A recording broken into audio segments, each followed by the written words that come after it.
Hello friends, in this quick tutorial I'm going to show you how to place text behind an object a photo in Photoshop.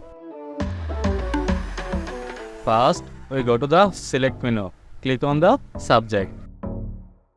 After selection subject, go to the layer panel, background layer copy. Click on the marks icon. Select the text tool from the toolbar. Change the color of the top bar. And write behind.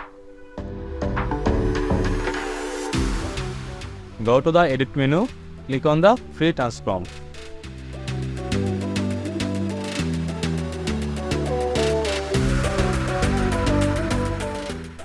Text layer copy.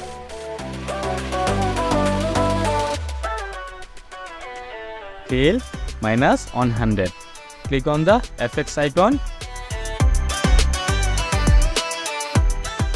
Select stock. Follow the setting.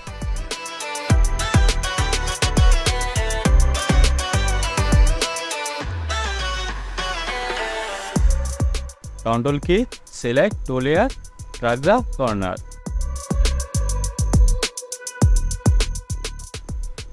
If you enjoyed this video, don't forget like, comment and subscribe for more videos.